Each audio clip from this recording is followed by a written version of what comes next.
그중에 한 친구가 얼마 전에 손자를 잃어버린, 그러니까 이제 하나님 나라로 보낸 겁니다.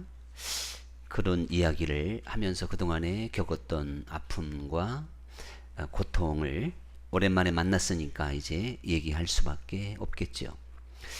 그러면서 이제 사실 할아버지가 말미에 이제 막 이렇게 우는 모습을 보였습니다. 한 아이가 태어났을 때 사실 그 가정에서 얼마나 사랑받는 존재인지 모릅니다. 그래서 저는 언제부터 운전할 때마다 명심하고 또 명심합니다. 왜 그런가 하면 내가 운전을 잘못해서, 운전은 그야말로 과실인데 그 누구라도 다치게 되면 그 지나가는 사람이 별거 아닌 것 같지만 그 사람이 다쳤을 때 달려오는 사람들은 놀란 얼굴이고, 그리고 많은 충격을 받을 수밖에 없는 그런 가족들이 있지 않습니까? 한 사람 한 사람이 대단히 사랑받는 존재인데, 요즘에 30대, 40대는 이전의 부모님들보다도 겉으로 보기에는 자녀들에 대한 관심과 사랑이 더 지독한 것 같아요. 근데 사실은 더 깊은 사랑은 아닌 것 같아요. 그거는 하나의 자기 만족을 위한 이기심의 발로가 사랑인 듯 착각으로 나타나는 걸 볼 수가 있습니다. 무한 경쟁 시대이기 때문에 자녀들을 잘 키워야 된다, 앞서가 머리가 될지언정 꼬리 되게 하지 말아야 된다고 하는 이런 생각에 집착하다 보니까 그런 결과를 가져올 때도 종종 있죠. 그러나 그것은 하나의 지엽적인 문제고, 한 사람의 부모가 그 자기 가정에 태어난 그 아이에 대하여 갖는 관심이 얼마나 지대한지 모릅니다. 그래서 하나님의 말씀도 전 먹이는 어미가 그 자식을 기억하고 생각하듯 나 여호와는 그보다 너희를 더 기억하고 사랑한다. 자, 이렇게 말씀을 하셨다면 하나님께서 하나님의 그 지극한 관심과 사랑을 다른 것에 비교할 곳이 없으니까 바로 그런 비교를 하시게 된 겁니다. 저는 이번 한 주간에 특별히 나는 사랑받기 위하여 태어난 존재구나, 이것이 저부터 시작이 됐어요. 하나님께서 이 오세영 목사에게도 정말 간곡하게 들려주고 싶고 제 마음에 깊이 새기고 싶은 그러한 하나님의 뜻이 있다면, 또한 하나님의 섭리를 알게 하고 싶은 것이 있다면, 너는 이 땅에 태어날 때부터 사랑받기 위하여 태어난 존재다, 이것을 우리가 알아야 된다는 사실이죠. 사실 하나님께서 이 우주 만물 엄청난 천체를 만드셨는데 오직 이 지구 땅덩어리에만 인간을 만드셨고 하나님의 형상의 작품이 이 지구에만 있습니다. 이게 성서적입니다. 요즘에 UFO 또한 외계인, 이런 것에 대한 관심이 대단히 많고 그것을 봤다는 사람들이 있는데요. 혹시 어떤 외계인이 있다 할지라도 그들에게는 하나님의 형상을 부어준 것이 아닐 것이다. 저는 그렇게 생각해 봤습니다. 왜 그런가 하면 하나님이 어느 지구나 어느 천체에 또 십자가의 사건을 만드실 리가 없기 때문에 그런 것입니다. 그래서 오직 다른 어떠한 천체의 생명체가 있다 할지라도 우리 사람에게만 하나님의 형상, 이 지구에게만 하나님의 형상을 부어주는, 심어주는 그러한 하나님의 섭리를 우리는 믿어야 되는 것이죠. 그런데 이렇게 생각해 보면서 사실 하나님께서 우리를 이 땅에 보내신다고 하는 그 자체는 하나님의 사랑의 대상이고요. 하나님께 사랑받는 존재고, 그래서 당신은 사랑받기 위하여 태어난 사람이다. 이렇게 결론을 내려야 됩니다. 그래서 그 복음성가 가사를 누가 썼나 참 기가 막히게 썼다는 생각을 하면서 제가 혼자 몇 번 불러봤어요. 당신은 사랑받기 위해 태어난 사람. 물론 이게 오늘의 찬양이니까 이따 한번 실컷 불러봅시다. 영적으로 한번. 얼마나 귀한 찬송인지 모르겠더라고요. 그분도 이제 오늘 제가 설교하고자 하는 이러한 그 깨달음 속에서 이 가사를 썼을 것 아니겠습니까? 그러면서 저도 뭐 제 평생, 지금까지 온 평생을 한번 잠깐 돌아봤어요. 그랬더니 과연 하나님의 관심이 지극했고 내가 정말 하나님께 사랑받는 존재구나. 하나님께 사랑받게 하기 위하여 이 세상에 태어났구나 하는 걸 볼 수 있어요. 이 세상에 수많은 생명들이 있지만 내 가정에 태어나지 아니하면 일단 내 직계는 아니지 않습니까? 하나님은 무엇이든지 할 수 있지만 하나님의 형상은 마음대로 창조하는 분이 아닌 겁니다. 저 하늘에 해와 달과 별을 창조하듯이 이 지구의 모든 짐승과 꽃과 나무를 그렇게 창조하듯이 하나님의 사랑받는 존재는 그렇게 만들 수가 없는 것이죠. 그래서 오직 우리 인간을 통해서 하나님은 하나님의 형상을 부어주셨고, 그런데 아담이 그 하나님의 형상을 잃었기 때문에 지금 하나님은요, 사실은 태초에 어두움밖에 없을 때 말씀으로 우주 만물을 창조하는 것보다 더 어려운 작업을 하고 있다는 걸 아셔야 돼요. 하나님 편에 봤을 때 이 우주 전체를 만드는 게 쉬울까? 하나님의 형상을 나오게 하는 게 힘들까? 천배 만배 비교할 수 없을 만큼 하나님의 형상으로 만들기가 어렵습니다. 그건 사람의 순종이 있어야 되고 깨달음이 있어야 되기 때문에 그렇습니다. 그래서 귀한 겁니다. 그래서 하나님은 우리 한 사람을 이 세상에 보내실 때 드디어 천하를 주어도 바꿀 수 없는 하나님의 형상으로 만들 수 있는 인간을 이 땅에 보내시기 때문에 원죄를 가지고, 그래서 사망 가운데 어두움 가운데 태어나지만 하나님은 깊은 탄식 가운데에서 기필코 그 어두움 가운데에서 우리를 불러내는 것이며 세상 가운데서 우리를 구속하시며 무한한 은혜를 주시며 기어이 그러시되 온전한 분량에까지 다다르게 하시며 하나님의 형상으로 회복시키는데 열심을 다하고 있다는 것을 알아야 되는 겁니다. 하나님께서 우리 모두가 다 하나님의 형상대로 회복되기까지 무엇보다도 필요한 것은 하나님의 사랑이 필요한 것을 너무나도 잘 알고 있습니다. 그리고 우리가 그 하나님 앞에 무한한 용기와 힘과 지칠 줄 모르는 열정을 가지고 하나님을 사랑하기 위해서는 무엇보다도 내가 얼마나 하나님께 사랑받는 존재인가, 이것을 알아야 된다는 사실이죠. 그래서 우리가 탕자의 비유 가운데에서 왜 탕자가 부모를 떠났을까? 답이 뭘까요? 당신은 사랑받기 위해 태어난 사람인 걸 몰랐기 때문에 떠난 거예요. 간단한 거예요. 그가 얼마나 큰 사랑을 받는 존재인지, 그 아버지의 모든 것을 줘도 아깝지 않은 존재라고 하는 것을 알았으면 떠나지 않았을 겁니다. 근데 그걸 몰랐기 때문에 떠나게 된 것이죠.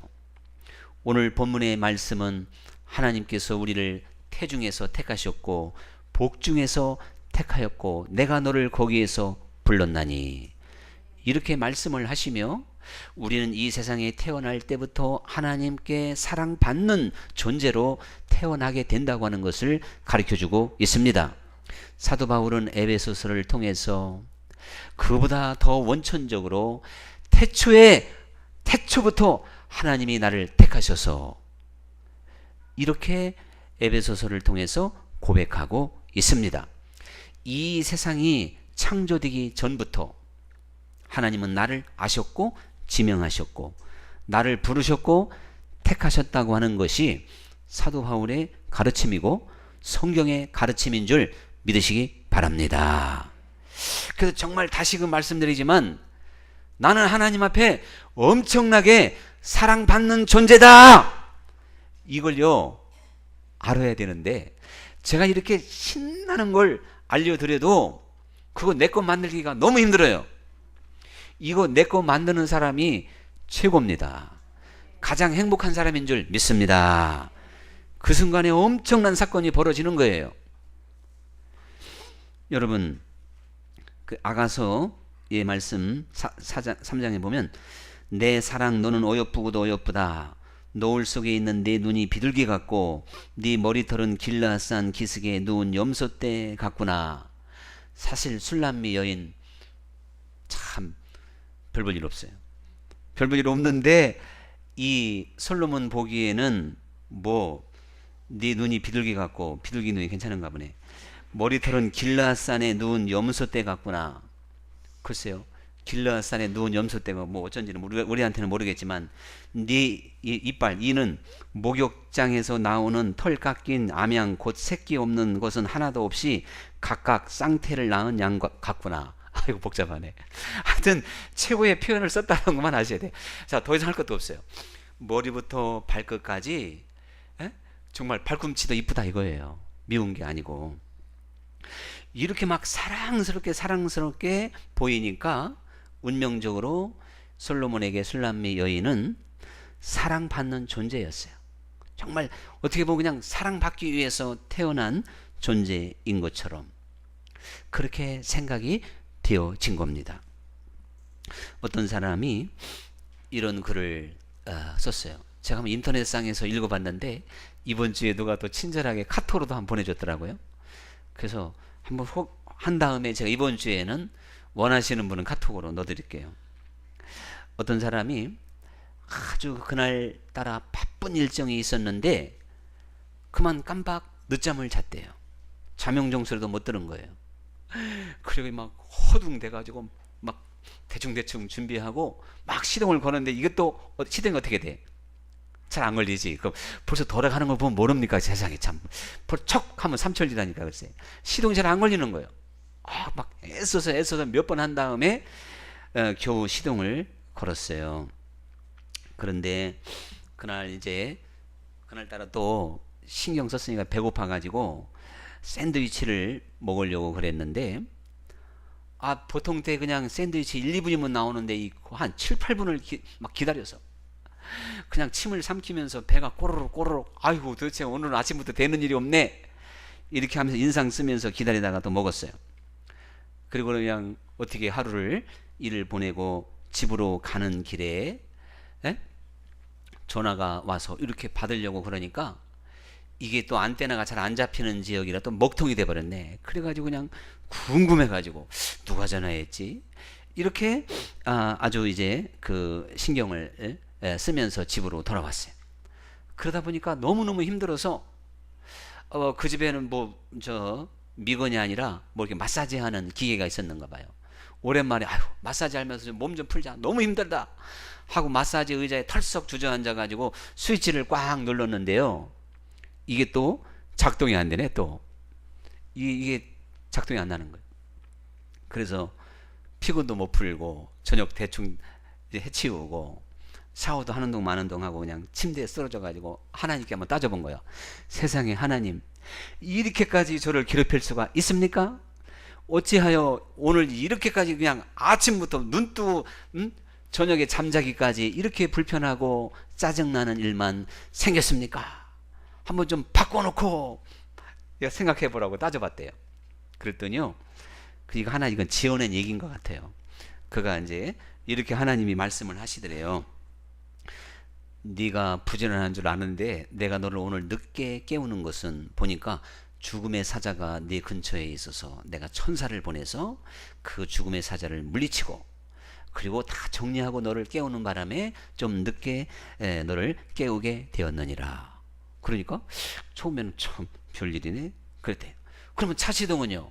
그러니까 네가 즉각 차시동을 걸었으면 네 앞에 그 시간에 술에 취한 사람이 만취가 돼가지고 막 차가 과속으로 달려가는 시간이어서 잠시 너를 지체하게 되었느니라. 이렇게 말하더래요. 그때 이제 마음이 기가 죽어서 아 그래요? 그러면 샌드위치 사건은요? 그러니까 처음에 너한테 샌드위치를 구워줬던 그 요리사가 전염병에 걸려 있었는데 혹시 네가 그 샌드위치를 먹으면 병에 걸릴까봐 감기라도 걸릴까봐 그 당번이 지나고 다른 요리사 올 때까지 내가 지체를 시켰느니라. 그때 탄식이 와서 아, 오 주여 하면서 이제 면목이 없어가지고 그러면요 저기 핸드폰은요? 이러니까 너한테 그때 전화를 한 사람이 바로 보이스피싱 하는 사람이었다. 그래가지고 내가 그거를 그때 안테나가 안 잡히는 지역으로 지나가게 했느니라. 그러니까요 더 이상 이제 할 말이 없어. 그래도 따니까 하나 마지막 따져야지. 또 인간이 얼마나 또 고약한데. 그럼 하나님 염치 없사오나? 왜 그 마사지는 또 이렇게 안 되게 했사옵나이까? 그러니까 네가 마사지 버튼을 누르는 순간 네 집은 정전이 합선이 되어 있기 때문에 정전 사태가 일어날 것이다. 네가 그 긴 밤을 어둠 속에서 자는 꼴을 나는 보기 싫어서 그랬느니라. 이러니까는요 자다가 벌떡 일어나가지고 주여 할 말이 없사옵나이다. 손을 번쩍 들었대요. 여러분 저는 누가 참 지원해도 참 성서적으로 지원했다. 하나님은 이것보다 더 기가 막히게 어떤 때는 0.5초, 0.001초를 다투며 우리를 지키셨고 우리 앞에서 교통정리하셨고요. 우리 앞에 아마 메르스가 내 코앞에 몇천 마리가 지나갔을지도 몰라. 아시겠습니까? 그래도 우리를 지켜줬다는 사실을 꼭 기억해야 될 줄 믿습니다. 그럼 어떻게 우리가 이렇게 고백할 수 있을까요? 이게 정말 성서적이 아닐까요? 하나님은 늘 말씀드리지만 우리 머리털까지 그래서 헤아렸다는 게 그런 뜻입니다. 안고 서는 거 주장하는 건 아무것도 아니요. 정말 머리털까지 헤아렸다는데 무슨 할 말이 있습니까? 이건 너무나도 이 사람이 정말 이렇게 기가 막힌 세상 말로 재수 없는 일이 그냥 연말됐다 할지라도 그것은 하나님의 섭리 가운데 오히려 하나님이 하신 일을 한번 우리가 알 수만 있다면 진정으로 그를 위하여 하신 일이라고 하는 걸 우리는 인정하게 될 것입니다. 그래서 하나님은요 우리의 이름을 하나님의 손바닥에 기록했다 그랬죠? 그리고는 저 성벽에다가 네가 내 앞에 네 이름이 저 성벽에 있다는 거예요. 언제나 우리를 보고 있다는 거죠. 예루살렘 성벽은 예루살렘 어디에든지 보이거든요. 높은 데 있고 높으니까. 그렇기 때문에 하나님이 우리에게 정말 하시고 싶은 말씀은 너는 사랑받는 존재이다. 정말 우리는 하나님 앞에 엄청난 사랑받는 존재라고 하는 것을 아셔야 될 텐데 제가 한 달 보름 전인가요? 새벽 예배 할 때 약간 좀 주책을 떨은 걸 고백을 해야 돼. 갑자기 정말 내가 하나님의 사랑을 알기에 너무 부족하구나. 그러면서 당신은 모르실 거야가 떠올랐어요. 당신은 사랑받기 위해 태어난 사람이 떠올라야 되는데 그때는 또 주책이 당신은 모르실 거야가 떠오르더라니까. 잘 모르시나? 잘 해볼까? 혜은이 씨가 부른 당신은 모르실 거야 얼마나 사랑했는지 노래를 해야 되는데 기억이 잘 안 나네. 자, 제가 한번 어디 부흥회 가면 한번 불러보려고 그래요. 끝까지는 안 부르더라도. 그런데요, 까짓거 오늘 오후에 한번 한 소절만 불러드릴게요. 예, 오후에 꼭 남으시기 바랍니다. 오전은 안 불러요. 예. 근데요, 제가 또 누구겠어요? 그 가사가 자꾸 떠오르고 내가 하나님 사랑을 너무 몰랐네 안타깝게 하다 보니까 혜은이 씨의 그 가사를 한번 속으로 해봤어. 당신은 모르실 거예요 얼마나 사랑했는지. 근데 잘 기억이 안 나서 노래를 해야 생각날 것 같아가지고 하나님 죄송합니다 노래 한번 불러볼게요. 그러고요 뒤에 박권 선생님이 기도하는데도 듣거나 말거나 당신은 모르실 거예요 하면서 쭉 해봤다니까. 끝까지 해봤어. 조용한 목소리로. 들었으면 기도에 집중 안 한 것이고 안 들었으면 기도에 집중했겠죠. 저 뒤에 하신 분은 모르니까 못 들었을 거고 가장 앞에서 하신 분이 그랬으니까. 야, 그래서 그날 제가 그 노래를 그냥 한번 컴퓨터에 다시 한번 들어봤다니까. 집에 가서 이제 한번 폼나게. 그랬더니요, 그 가요로 들린 게 아니고 천사의 소리고, 천사가 나한테 하나님의 그 심정을 들려주시는 것 같더라고요. 제가 숙제 내면 이건 잘하실 것 같으네. 이번 주에 하면 혜은이의 당신은 모르실까요를 듣기. 한번 들어보세요. 어떤 자세로 듣느냐에 따라서 다른 거예요. 분명히 다를 수가 있어요. 그리고 그때 하나님이 나를 얼마나 사랑하시는지 그 사랑을 몰라서 안타까워하는 한 여인의 마음을 통하여 하나님의 마음을 느껴봤으면 좋겠습니다. 그래서 말씀드렸듯이요, 이 지금 우리가 성경 말씀의 이야기 가운데 참으로 안타까운 건, 그래도 결론이 잘 났으니까 그렇지요, 만약에 끝까지 탕자가 아버지한테 돌아오지 않았으면 어떻게 되었을까 한번 생각해 보십시오. 그리고 그 탕자가 조금만 일찍, 물론 아버지의 사랑을 깨달아서 온 건 아니에요. 뭐 지혜롭게, 자, 아들로는 안 받겠지만 품꾼으로는 받겠지. 상당히 지혜가 있었던 거예요. 그런데 아버지 입장에서 이게 지금 품꾼이 뭐냐고요. 거지가 됐던, 온몸이 만신창이가 됐던, 돌아만 와다오, 내 아들아, 작은 아들아, 좀 그런 심정이었잖아요. 그러면 그 아버지 입장에서 탕자에게 요즘처럼 핸드폰이 있으면, 야, 내 마음은 변치 않았다, 너 재산 다 잃었지, 또 너도 몸도 병들었지, 그래도 돌아와다오, 뭐 어떻게 좀 연락을 했을 텐데, 그때는 연락할 길이 없잖아요. 찾을 수도 없잖아요. 그러니 그 아버지의 마음이 얼마나 안타까웠을까. 자, 저는요, 이 하나님 아버지의 안타까운 마음을 이 탕자의 비유를 통해서 깨닫게 되는 것입니다. 사실 이 탕자처럼 우리 모든 인생들이 하나님께 온전히 돌아오지 못함으로 모든 것을 잃었고 병들었고 아주 불행 속에서 살아가는 거예요. 아니, 나 돈 있고 지금 건강한데, 그건 잃은 게 아닌 겁니다. 여러분, 하나님 안에서 영적으로 귀한 보배를 잃었다면 다 잃어버린 거예요. 예수님께서 그랬잖아요. 부자가 창고마다 가득가득 채운 다음에 나는 부자다, 부족한 것이 없다. 이러니까 어리석은 자여, 오늘 밤에 내 영혼을 건져가면 그게 누구시 될 것이냐, 이렇게 말하면서 우리 천하보다 귀한 생명과 하나님의 은혜와 영적인 보화가 우리에게 항상 있어야 될 것을 가르쳐 주고 있는 줄 믿습니다. 또 라오디게아 그 아주 부유한 사람들에게 너희의 가난한 것과 가련한 것과 헐벗은 것을 알지 못하느냐, 이렇게 말했다면 우리가 지금 탕자처럼 이루어진 자는 아닙니까? 비참한 사람은 아닌 것입니까? 탕자처럼 고독하고 정말 두려움과 고통 속에 살아가는 사람들은 아닙니까?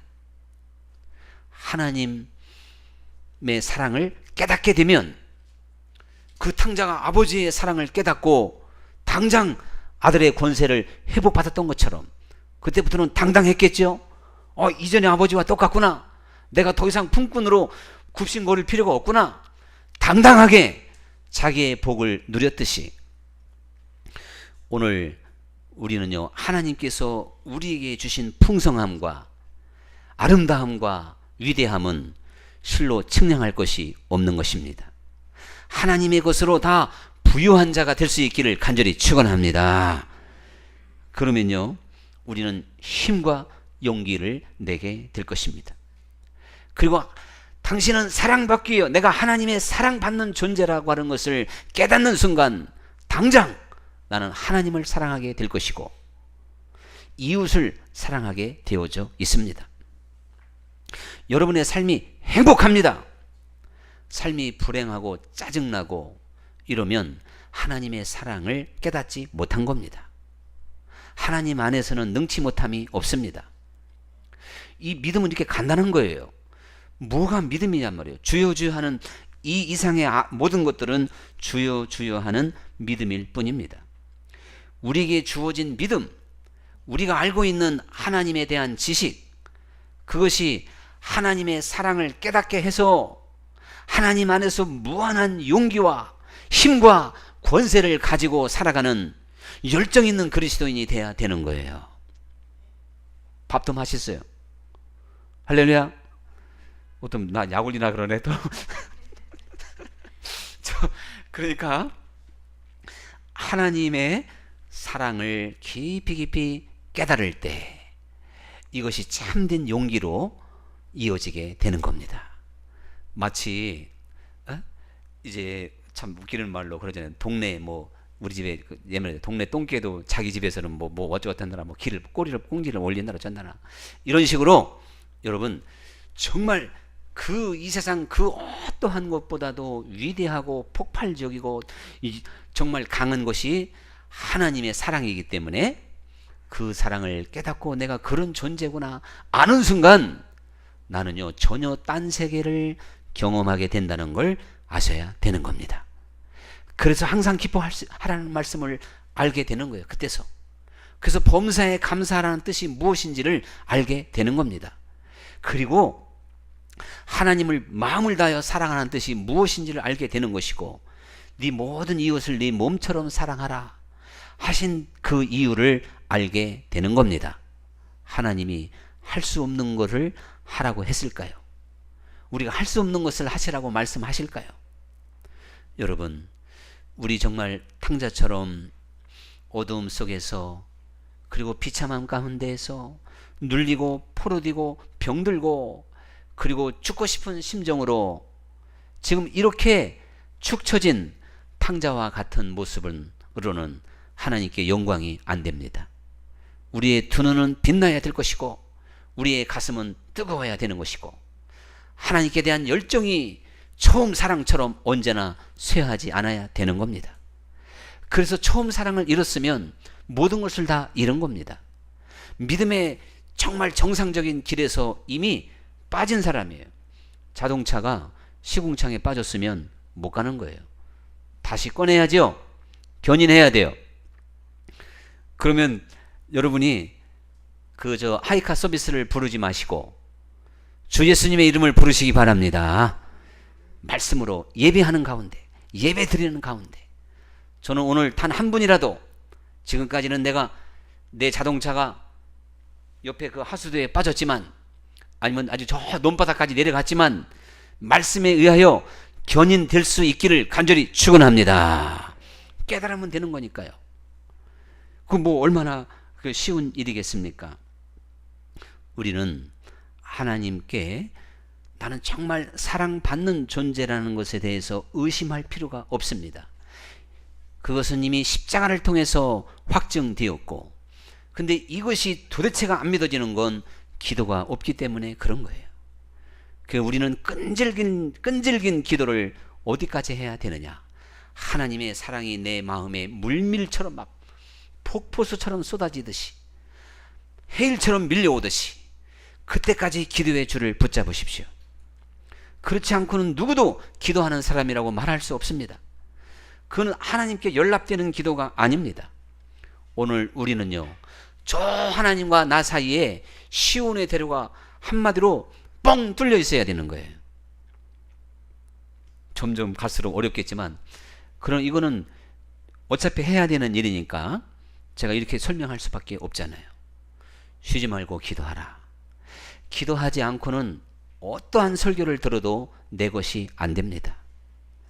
그런데 기도를 우리가 잘못하니까 나 기도해도 안 되던데요? 이렇게 나오는 거예요. 그 나라와 의를 구하는 기도를 하십시오. 그러면 오늘 말씀드린 대로 하나님, 저 하나님의 사랑을 깨닫고 싶어요. 하나님은 나를 위해서 죽으셨다고 그랬는데 왜 이렇게 하나님 앞에 나는 눈물도 없고 감격도 없고 냉랭합니까? 도대체 하나님과 나 사이가 뭔 사돈보다도 못하잖아요. 정말 주님이 내 안에, 내가 주님 안에 있는 이 기가 막힌 신랑과 신부처럼 처음 데이트하는 연인들처럼 막 떨리고 엄청난 사건이 벌어져야 되는데 하나님이 그냥 또다시 표현 구중궁궐에 있는 옥황상제처럼 그냥 조심스럽기만 하고 멀기만 하고 그래서 그 하나님 앞에 예의는 바른 것 같지만 하나님이 그런 예의를 찾냐고요. 두 다리 쭉 뻗고 누워서라도 주여 저에게 사랑을 좀 깨닫게 해 주시옵소서. 우리는 이 기도를 놓치면 다 잃은 거예요.